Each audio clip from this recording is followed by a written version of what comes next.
All right, get ready, because we're diving deep today Okay, deep. into ancient Mesopotamia Ancient and their epic New Year's festival, New Year's. Zagmuk. Zagmuk, exactly. Imagine a 12-day celebration every spring Every spring, wow. where they reenacted Marduk's victory over chaos Oh, it's a big one. to ensure a smooth year ahead. It's fascinating how they believed they could, actually shape reality with these rituals. Yeah. They weren't just marking time, they were taking steps to influence the cosmos itself. And we've got some expert insights on Zagmuk Oh, excellent. that really unpack the purpose and the impact Yeah, this festival had, especially on the ruling class. especially. What stands out to you as particularly interesting about this concept of cosmic order? Well, think of it like a delicate dance Okay. between order and chaos, constantly playing out Right. in the universe. Yeah. Marduk, their champion god, brought order Yeah. by defeating the embodiment of chaos, this terrifying dragon, Tiamat. Whoa. So like a real dragon. Oh, yeah. Well, in their belief system. Okay. But Zagmuk was a yearly reminder, Okay. a way to symbolically tip the scales in favor of order for the coming year.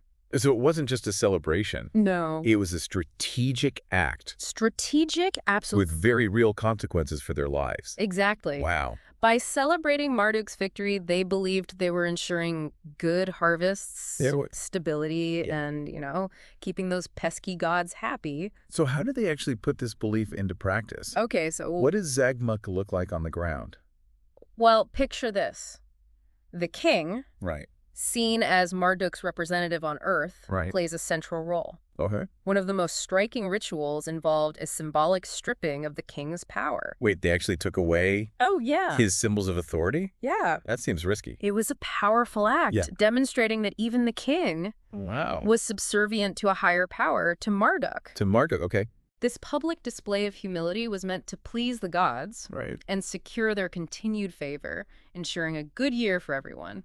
So it's like they're saying, Yeah. see, Marduk, our king knows his place. Yeah. We deserve a prosperous year now, right? Yeah, exactly. But it's also a pretty savvy move for the king himself, isn't it? Oh, absolutely. I mean, This act of acknowledging a higher power reinforced the idea that his authority ultimately came from the gods, not just from his own strength or political maneuvering. right? It's a powerful form of legitimizing power. Yeah. Really is. It reminds me of modern inaugurations, where leaders swear oaths on religious texts. Yes, yeah, It's a way to connect their authority to a higher moral code, even today. precisely. Wow. And by showcasing this humility, Okay. the king was essentially cleansed of any past mistakes. It's like a reset. Yeah, starting the year with a clean slate in the eyes of the gods and the people. That's a brilliant way to reset and solidify his power. It is. But Zagmuk wasn't just about the king, right? No. How did it affect the everyday lives of the people? Well, remember, the festival lasted for 12 days. Oh, wow. It was a time for the entire community to come together. Oh, Feasts, right. processions, music. So alongside all this cosmic drama, it was also a massive party. Exactly. Imagine the sense of unity and collective relief, Yeah. knowing that your king had just appeased the gods and ensured a good year ahead. You'd be ready to celebrate. Oh, yeah. Absolutely. I can see how that would strengthen social bonds Yes. and reinforce the king's position at the top of it all. It's a fascinating feedback loop. Yeah. By participating in Zagmuk, everyone was reaffirming their place in the cosmic and social order, Interesting. leading to a more stable and unified society. But let's flip the script for a moment. Okay. What if Zagmuk never existed? Hmm. What would life in Mesopotamia have looked like without this yearly ritual?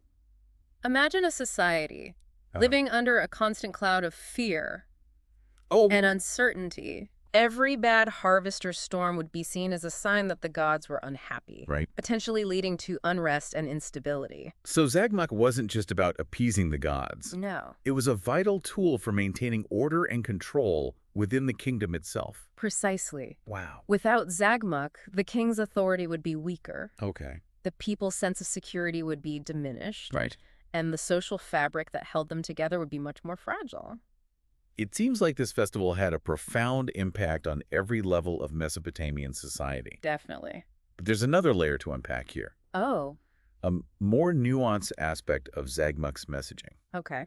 Our source suggests that it cleverly tied the community's well-being directly to the ruler himself, Interesting. not just his actions as king. That's an excellent point. Yeah. It's about making the king appear personally responsible Right. for the fate of his people. I see. Think back to that ritual stripping of power. Yeah. It wasn't just about submitting to Marduk. It was about the king demonstrating his own personal commitment to his people's welfare. So it's like saying, Yeah. I'm willing to humble myself before the gods to ensure your safety and prosperity. Exactly. And it went beyond just that one ritual. Okay. The sources describe other acts of humility throughout Zagmuk. Like what? Prayers, processions, maybe even physical labor alongside commoners. Oh, wow. It's fascinating how these acts, this public display of humility, Yeah. were so strategically woven into the fabric of the festival. It's a masterclass in political theater. Really? Using ritual and spectacle to solidify power, by connecting the king's personal piety directly to the fate of the entire community. So far, we've uncovered the purpose, Right. the rituals, Yes. and the political implications of Zagmuk. Uh-huh. But there's so much more to explore. Oh. Stay tuned, listeners, as we uncover how the legacy of Zagmuk extends far beyond ancient Mesopotamia, echoing through history and even into our modern world. Welcome back to our deep dive into Zagmuk. Zagmuk. What blows my mind is that these ideas we've been discussing weren't unique to Mesopotamia. No, not at all. Our sources point out Yeah. similar rituals in other cultures, Right. both ancient and modern. Ancient and modern. It's like this blueprint for power, Power, yeah. and social cohesion has been passed down through the ages. It's a testament to the enduring power of ritual Yeah, in shaping societies and legitimizing authority. absolutely. Look at ancient Egypt, for example. Okay. Their pharaohs, Mm-hmm. like Mesopotamian kings, Yeah. were considered divine figures. So did they have elaborate New Year festivals where they stripped their pharaoh of his power? Not exactly stripping, Okay. but they had something called the Sed Festival, The Sed Festival? a grand jubilee celebrating the pharaoh's long reign Okay. and symbolically renewing his strength and vitality. Okay, so different ritual, Yeah. but same underlying message. It's all about reinforcing the pharaoh's divine right to rule Right. and ensuring a prosperous future for the kingdom. Exactly. And this concept of a divinely appointed ruler Yeah. appears again and again throughout history. It does. Think about medieval Europe Medieval Europe, and the divine right of kings, the divine right of kings, where kings and queens were crowned in these lavish ceremonies Oh, yeah. by the church. By the church. Basically saying, God put us in charge, so you better listen. Precisely. Those coronation ceremonies weren't just symbolic. Yeah. They were deeply ingrained in the cultural psyche, Yes. creating a powerful sense of legitimacy Yeah. for the monarchy. Right. It's amazing how these rituals evolved over time Yeah. and across cultures. Uh-huh.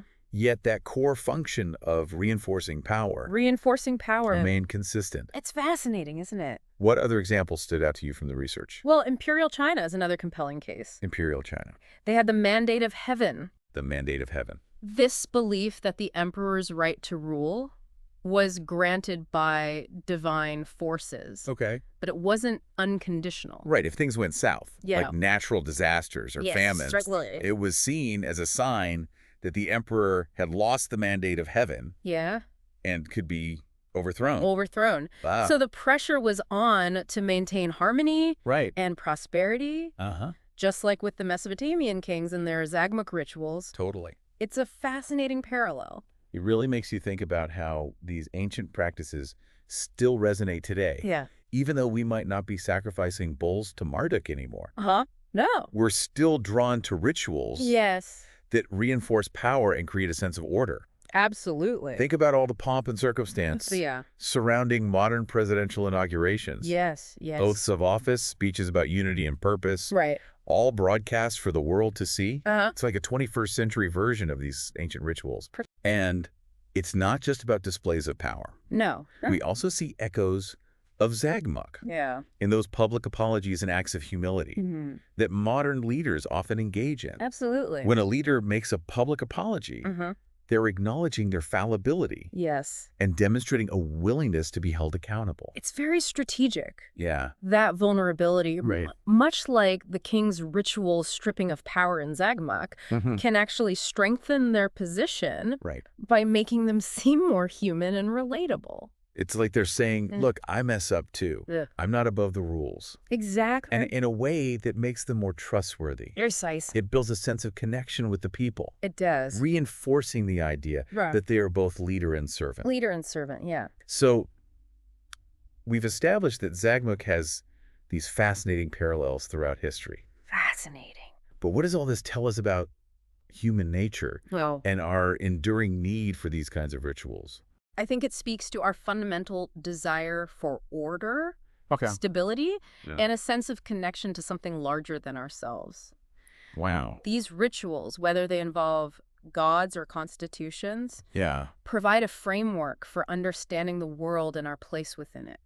They offer reassurance in the face of uncertainty, a feeling that someone or something is in control. Exactly. And that can be incredibly comforting. It can. Especially in times of crisis or upheaval. Right. These rituals remind us of our shared values and the enduring power of tradition. Yes. Helping to bind us together as a society. As a society. It's like Zagmuk, in a way, provided a sense of cosmic insurance for the Mesopotamians. Cosmic insurance. I like that. And while our rituals have evolved, that underlying need for reassurance and connection hasn't changed. That's a great way to put it. Yeah. And even if we're not always conscious of it, right, these rituals continue to shape our beliefs, Okay. our behaviors, and our relationships with those in power. This has been quite a journey. It has. But our sources have one final thought-provoking question for us to grapple with. Okay. They challenge us to imagine how we could adapt Zagmuk for today's world. Now that's an intriguing challenge. Yeah. How do we take the essence of this ancient festival, Right. the accountability, the renewal, the shared purpose, and translate it into something meaningful for the 21st century? It's like they're asking us to create Zagmuk 2.0. Zagmuk 2.0. But for real this time. Exactly. So get ready, listeners. You're it. Because in our next segment, we're putting on our creative hats. Creative hats. And brainstorming how we might bring a little bit of ancient Mesopotamian wisdom into the modern age. Very exciting. Welcome back to The Deep Dive. The Deep Dive. We've been exploring Zagmuk and its fascinating echoes throughout history. Yes. Now, the big question. The big question. How do we adapt this ancient ritual for the 21st century? For the 21st century. How do we create Zagmuk 2.0? It's a challenge. It is. That requires us to bridge the gap Okay. between ancient wisdom and modern concerns. Right. We need to distill those core elements of Zagmuk, accountability, Yes. renewal, Okay. and communal unity. Right. And translate them into something relevant for today's world. What if we started by envisioning Yeah. a global ritual, something that unites people from all walks of life Oh, wow. and acknowledges our shared responsibility for the planet? I like that. Instead of a festival confined to one city or nation, Right. imagine a global day or even a weekend of renewal. A weekend. With communities around the world participating in events focused on these themes. Focused on these themes, yeah. And to capture that element of accountability so central to Zagmuk, Accountability. we could have leaders at all levels. Okay. From government officials to CEOs to community organizers, making public pledges of service. Public pledges, yeah. They could outline concrete actions they plan to take in the coming year to address pressing issues like climate change, poverty, and inequality. Inequality, yeah. To really make an impact. These pledges would need to be documented and tracked publicly. Publicly, yeah. Holding those in power accountable for their promises. Accountability. Transparency is key. It is. But it can't just be empty words and promises. No, of course not. Remember those acts of humility? Yes. The king performed during Zagmuk. Right. How can we translate that into meaningful action today? Well, we could incorporate symbolic acts of service. Symbolic. Okay. Imagine leaders participating in community service projects. Like what? Planting trees. Okay. Cleaning up public spaces. Working alongside everyday people. It would be a powerful visual demonstration. Yes. Of their commitment to serving the common good. Exactly. It would send a strong message. What kind of message? We're all in this together. And no one is above rolling up their sleeves and working for a better future. For a better future, yeah. And to capture that sense of renewal and shared purpose. Shared purpose. We could have a global symbolic ceremony. Okay. Something that transcends cultural, and geographical boundaries. I'm listening. I'm picturing a worldwide moment of silence. Moment of silence, okay. A collective pause. Okay. Where everyone, regardless of their background or beliefs, Right. takes a moment to reflect on their impact on the planet. That's a beautiful idea. We could follow that moment of reflection Okay. with a collective commitment to positive action. Positive action. Uh-huh. Perhaps everyone lights a candle, plants a seed, Yeah. or simply makes a personal vow to contribute to a better future in their own way. It's like a ripple effect. Yeah. Small acts of hope and change spreading across the globe, Right. connecting us all to a shared purpose. And technology could play a key role in amplifying this message. Oh, absolutely. Imagine a live stream connecting communities worldwide, sharing stories of positive change Right. and inspiring others to take action. Take action, yeah. We could even have a virtual platform where people make their pledges, track their progress, Right. and connect with others working towards similar goals. It would be Zagmuk 2.0. Zagmuk 2.0. Empowered and amplified by the interconnectedness of our digital age. We could also weave in elements of art and creativity. Art and creativity. Climate-themed murals, Yeah. music performances, storytelling events. It would be a global celebration A celebration. of human ingenuity and our collective potential to create a more just and sustainable world. And of course, sustainability should be at the heart of this modern Zagmuk. Sustainability, of course. We could encourage locally sourced, Right. eco-friendly celebration. It's so friendly. Promote practices that restore balance to our planet. Okay. And plant trees as a powerful symbol of our commitment to a healthy future. So there you have it. There we have it. Our vision for Zagmuk 2.0. Zagmuk 2.0. A global ritual of accountability, Accountability. renewal, Right. and shared responsibility for the 21st century. It's ambitious It is. and inspiring. It is. Who knows? Who knows? Maybe it could actually spark real change in the world. That's the beauty of the deep dive. The deep dive. We explore fascinating ideas, We do. challenge assumptions, Right. and hopefully inspire new ways of thinking about our past, Our past present, and future. Thanks for joining us on this journey from ancient Mesopotamia Mesopotamia to the possibilities of a modern Zagmuk. modern Zagmuk. We encourage you to keep exploring, Keep exploring, keep questioning, questioning. and keep imagining new ways to connect with the world around you. Until next time, Until next time. keep seeking knowledge and keep the conversation going.